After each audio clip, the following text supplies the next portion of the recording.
I'm all about taking questions from the audience, but I got one beforehand. The movie 32, the one with necrophilia, the really cool movie, she's responsible for that, and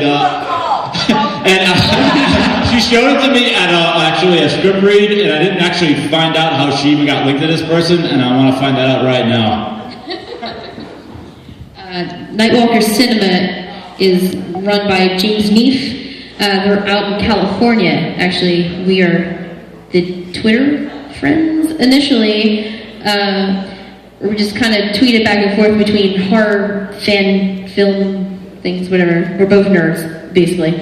And then we became Facebook official, and we really started corresponding. I still have yet to physically meet them, but we've been working in a partnership to bring our coasts together because I dig their vision and they like my craziness. So. Anything from the audience? Orange Jeff. Regarding 32, what inspired that story? do you even know? That happened to me once. I don't know how your high school experience was, but it's one of those like kind of folk tales everyone spreads around that they brought to life, which I thought to myself, why wasn't this done 10 years ago when I initially heard it? But to get more in depth, I don't know more than that, other than just they thought, wow, I remember this being spread around as a rumor, but true story. Let's make that happen. Greeno. Yes, the gentleman who directed the last movie, this show. What's your name, sir? Mike. Mike? How you doing? I'm Steve. Hey, Steve. Awesome. Thank you. What camera? Who shot your movie? What camera did you use to film that? It looked really great. Yeah, actually, we shot that on 35mm film. Kodak. It was Kodak Vision T, 500T. And Adrian Sirikowski shot it, which I'm sure many of you are familiar with. He's a great cinematographer. He's actually out in LA right now. And I can't take 1 ounce of credit for how it looks because I was in front of the camera sweating most of the time. So. Anyone? Right there? Is there more than me? Me. Is there going to be more? He was throwing around the option that there could be more. Yes, there was. But he ended up like that because he thought it was interesting, and he thought the process of leading up to more would be even more interesting. That was a question we got when we screened it for the first time, too. A lot of people asked that. But yeah, it is interesting. He was talking about taking it to a broader level. I'd really like to see more of that. Yeah, why did they call it me?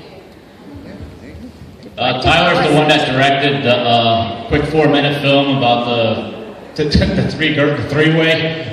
Could you give us a little bit of feedback on that? Because they really got a good rise out of the crowd. Yeah, we wanted to do a short film that was short and simple and made people think it was going one way, and then in the end it made you gut-wrenchingly go, why? No. So it's weird because most short films you're looking for a cheer, you're looking for a laugh, but all I was looking for was a and I felt like we got some, so it was a great time. So thank you. Anyone? If not, I'll make a question happen. Anybody? Brave? Well then, it's up to you two to tell me about Maximum Impact. I want to thank Loren for putting on this show.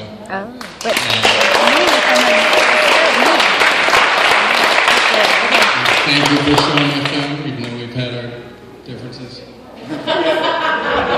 And thank you to Jason who couldn't be here because of that business.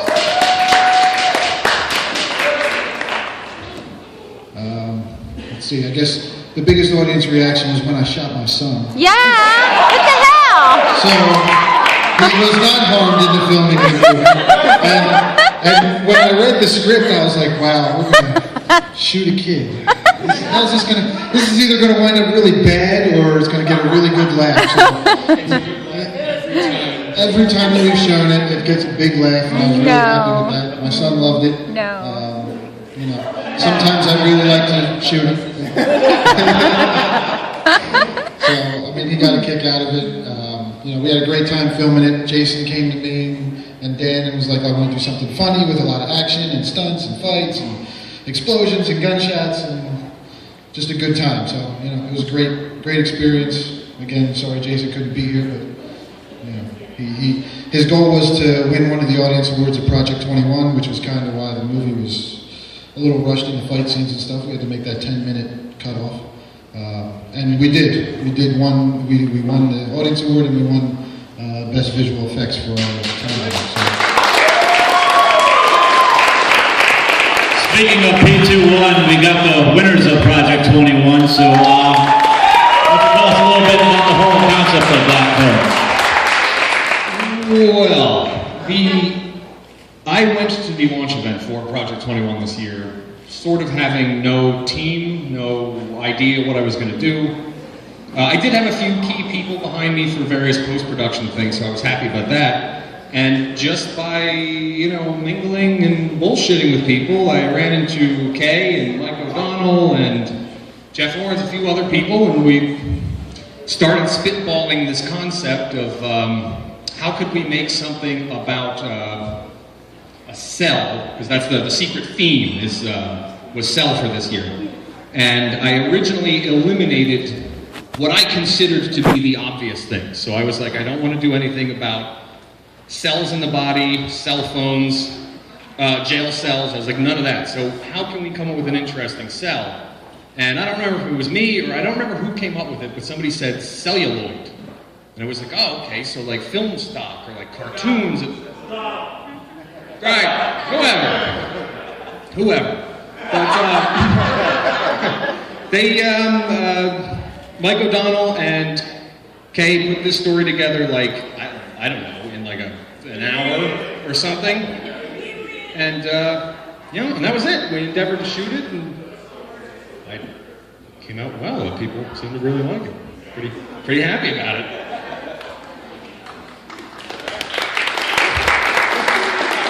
I was just asked which camera did I use. I shot the entire thing on a Canon T2i with a 50 prime.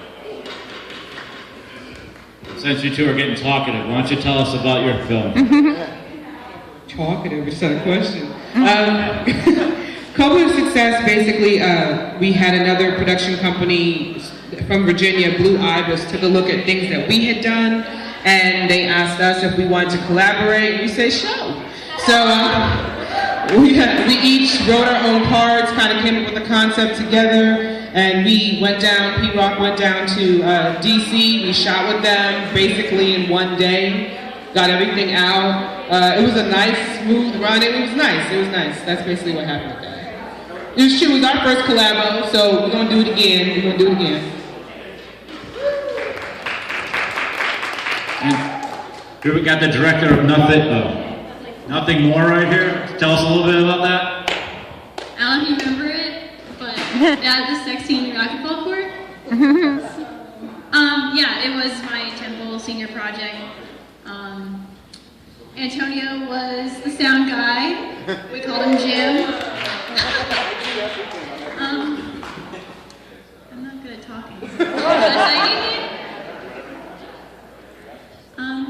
Yeah, it was like a really last-minute casting and production and a really skeleton crew, but I was really, really happy with everything and everyone I worked with, and it was a really good experience. So, yay!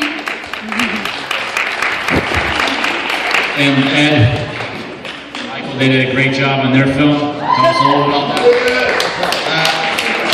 On the Lam is actually very loosely based on a true story. I was actually cast in an episode of America's Most Wanted, and they caught the guy before it could air, and that was the genesis of it. Because I actually made a joke on the set that if the person who escaped from jail, his name was Norman Johnson, who Christopher Walken played in the movie At Close Range, and I got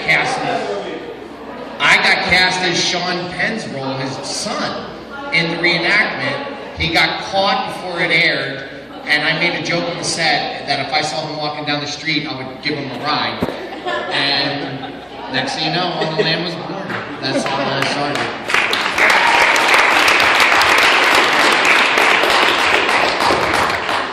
Hi, I'm Tommy, and we did High Stakes. It was part of the 100-hour film challenge that we submitted for, which they give you 100 hours to film everything, the three required items. So we just got together and Chris wrote everything, and we shot it as quick as we could, and she edited and eventually crashed.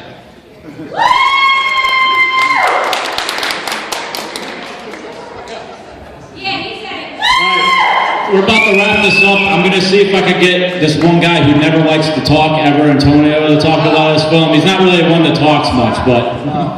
I hate talking at these things. I was born this way. Also, I just want to put a shout out real quick. November 1st, the season 2 premiere of Mummy Cop will be playing at the Walking Fish Theater. I made that in case any of you people don't know. It was the trailer where the girl talks about shitting babies out. And the one with the mummy. I should probably start with that. Anyway, Monologues, that came about because Keith knows that I love bad movies, and I love making him watch bad movies. And we were watching Street Fighter, and Raul Julia's last film, you know, classic to go out on. And we got up to, what's his name, Jean-Claude Van Damme's speech at the end, and we're in tears because it's so emotional. Actually, we said, how the hell does this movie have the same writer as Die Hard? And we realized, we're like, what if someone went into an audition doing this monologue, and we just pulled out the camera, we called Kate, we're like, hey Kate, we need you to play someone who hates us. She was like, good, already there. And we shot the whole thing. We were sober when we shot it. I may have been drunk when I was editing it, I don't know. But yeah, it was a good time. We just wanted to do a little tribute to amazing bad movies. Except for Roadhouse, which is the greatest film ever made. I don't know how that one got in there, but it did.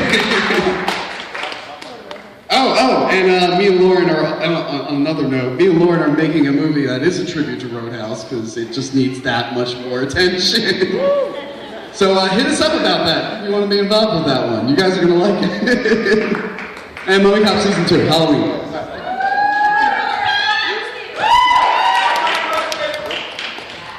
Any other questions for the audience? We asked Jeffrey. I bet you do.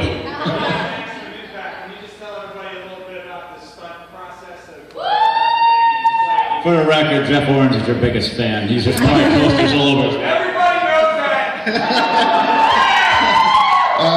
Well, I mean, I train stunt people here in Philadelphia. I've worked with some actors here in Philadelphia.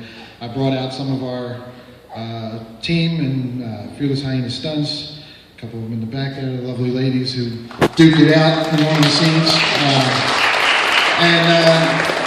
I mean, we show up, we kind of come up with some stuff on the spot. It's limited time, so guys are willing to throw their bodies around and take a few bruises for free for the sake of making a movie. So I appreciate it.